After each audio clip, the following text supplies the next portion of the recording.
Uniform Civil Code is a proposal in India to formulate and implement personal laws of citizens which apply on all citizens equally regardless of their religion. Stop. Currently, personal laws of various communities are governed by their religious scriptures. Stop. Implementation of a uniform civil code across the nation is one of the continuous promises pursued by India's ruling party, Bharatiya Janata Party. Stop. It is an important issue regarding secularism in Indian politics and continues to remain disputed by India's political left wing, Muslim groups and other conservative religious groups and sects in defense of Sharia and religious customs. Stop. Personal laws are distinguished from public law and cover marriage, divorce, inheritance, adoption, and maintenance. Stop. Meanwhile, Article 25-28 of Indian Constitution guarantee religious freedom to Indian citizens and allows religious groups to maintain their own affairs. Article 44 of the Constitution expects the Indian states to apply directive principles and common law for all Indian citizens while formulating national policies. Para. Personal laws were first framed during the British Raj mainly for Hindus and Muslim citizens. Stop. The British fired opposition from community leaders and refrained from further interference within this domestic sphere. Stop. Indian state of Goa was separated from British India due to colonial rule.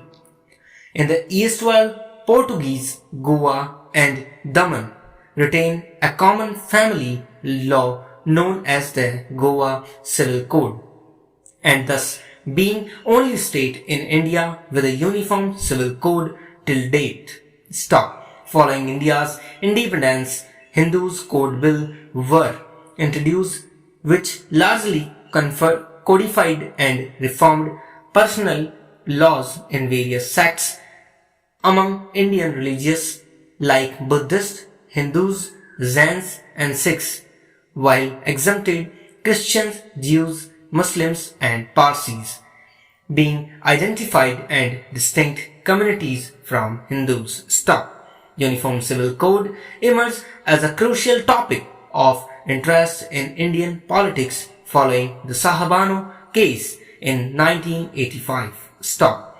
The debate arose when the question of making certain laws applicable to all citizens without abriding the fundamental rights of right to practice religious functions. Stop. The debate then focused on the Muslim personal law, which is partially based on the Sharia law, permitting unilateral divorce, polygamy, and putting it among the illegal applying the Sharia law. Stop. Uniform Civil Code was proposed twice in November 2009 and March 2020, but was withdrawn soon both of the times without introduction in Parliament. Stop. The bill is reported to be being contemplated due to differences between BJP and RSS. Stop.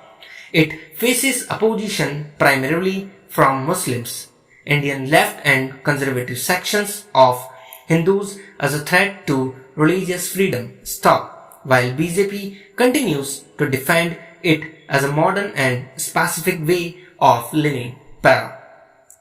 The law discriminated among women by depriving them of inheritance, remarriage and divorce. Stop. Their condition, especially that of Hindu widows and daughters, was poor due to this and other prevalent customs. Stop.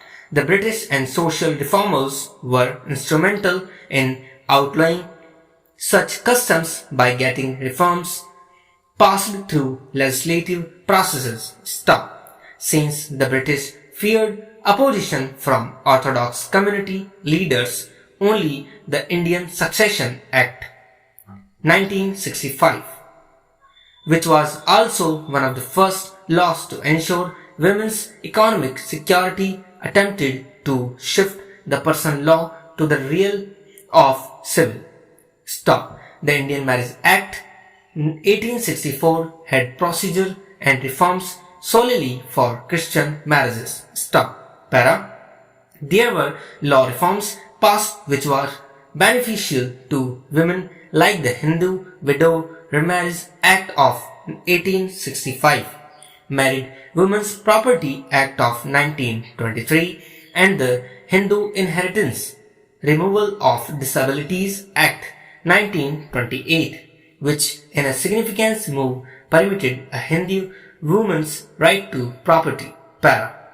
The call for equal rights for women was only at its initial stage in India at that time, and the reluctance of the British government further deterred the passing of such reforms. Stop. The All India Women's Conference expressed its disappointment with the male-dominated legislature, and Lakshmi Menon said in an All India Women's Conference in 1933, "If we are to seek divorce in court, we are to state that we are not Hindus and are not guided by Hindu law."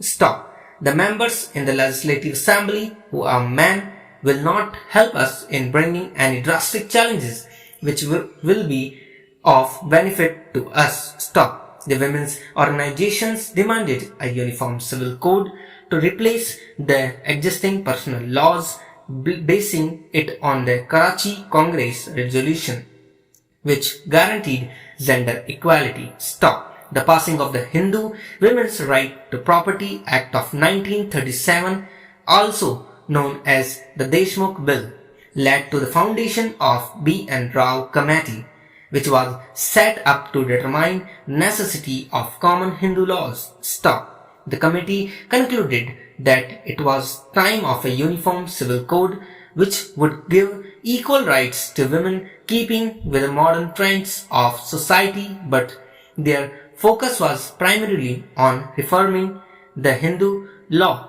in accordance with the scriptures. Stop. The committee revived the 1937 Act and recommended a civil code of marriage and succession. It was set up again in 1944 and sent its report to the Indian Parliament in 1947. Para. The Special Marriage Act, which gave the Indian citizens an option of a civil marriage, was first enacted in 1872. Stop. It had a limited application because it requires those involved to renounce their religion and was applicable mostly to non-Hindus. Stop. The latter Special Marriage Amendment Act 1923 permitted Hindus, Buddhists, Sikhs and Jains to marry either under their personal law or under the Act without renouncing their religious as well as retaining their succession rights. Stop.